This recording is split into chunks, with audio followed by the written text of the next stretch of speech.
નમસ્કાર દર્શક મિત્રો, બ્રેકિંગ ન્યૂઝમાં આપનું હાર્દિક સ્વાગત છે. આપ જોઈ રહ્યા છો ગુજરાત ન્યૂઝ 24.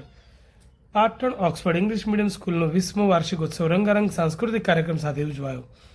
સ્કૂલના વિદ્યાર્થીઓ 31 જેટલી સાંસ્કૃતિક કૃતિઓ રજૂ કરી ઉપસ્થિત સૌને મંત્રમુગ્ધ કર્યા.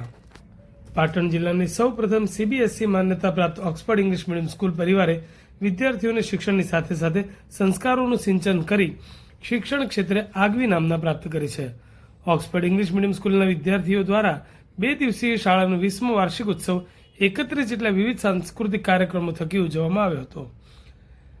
ઓક્સફર્ડ ઇંગ્લિશ મીડિયમ સ્કૂલ ખાતે આયોજિત કાર્યક્રમના પ્રારંભે ગુજરાત પ્રદેશ ભારતીય જનતા પાર્ટીના પૂર્વ મહામંત્રી અને હુડકોના સ્વતંત્ર ડાયરેક્ટર શ્રી KC પટેલ સાહેબ, principal Joyan sir, Yamini ma'am, founder principal Jagdishbhai Kathuria, trustee Shantibhai Swami, Vijaybhai Patel, Hardik Swami, Poonamben Kathuria, Jagdishbhai Khamar, Harsh Patel, Lalit Kathuria સહિત રાજકીય સામાજિક મહાનુભાવો દ્વારા દીપ પ્રાગટ્ય કરીને કાર્યક્રમની શરૂઆત કરવામાં આવી હતી.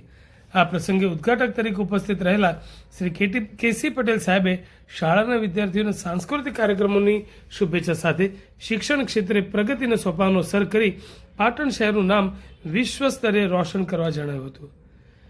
વાર્ષિકોત્સવ પ્રસંગે બાળકોએ એકપાત્રીય અભિનય, મિમિક્રી, નાટક સમૂહ, રાસ ગરબા તેમજ આજના સમયને અનુરૂપ બહારના જ જંક ફૂડથી દૂર રહી પૌષ્ટિક આહારના ફાયદાઓ વિશે સુંદર કૃતિઓ રજૂ કરી ઉપસ્થિત સૌ મહાનુભાવો, શ્રોતાઓ અને વાલીઓને મંત્રમુગ્ધ કર્યા હતા.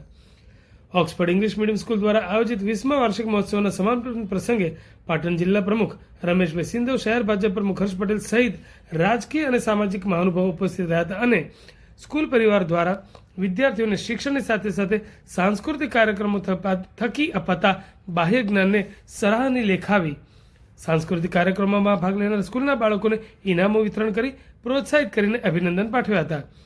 ઓક્સફર્ડ ઇંગ્લિશ મીડિયમ સ્કૂલ ખાતે આયોજિત કરાયેલા 2 દિવસીય આ 20મા વાર્ષિક મહોત્સવ નિમિત્તે આયોજિત સારી સાંસ્કૃતિક કાર્યક્રમોને સફળ બનાવવા શાળાના આચાર્ય સહિત સમગ્ર શાળા પરિવાર અને ટ્રસ્ટીગણે જહેમત ઉઠાવી હતી.